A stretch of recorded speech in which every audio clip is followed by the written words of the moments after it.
তোফায়েল সাহেব অস্বীকার করার কিছু নেই। তিনি একজন পরিপক্ক, অভিজ্ঞ ঝানু রাজনীতিবিদ। জীবনের এক নির্মম দিন অতিবাহিত করছেন। মৃত্যুশয্যায় দাঁড়িয়ে হয়তো একটু শহীদ আব্দুল মালেকের স্মৃতিচারণও করতে পারেন। খুঁজে দেখতে পারেন পিটিয়ে মারা সেই মালেকের কি অপরাধ ছিল।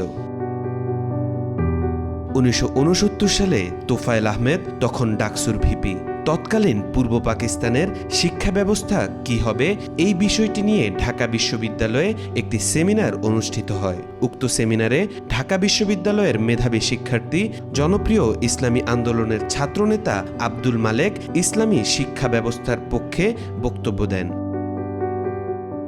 উক্ত সেমিনারের অধিকাংশ শিক্ষার্থী করতালির মাধ্যমে শহীদ আব্দুল মালেকের বক্তব্যকে সমর্থন করে। উক্ত সেমিনারে শহীদ আব্দুল মালেকের বক্তব্যের বিরুদ্ধে বক্তব্য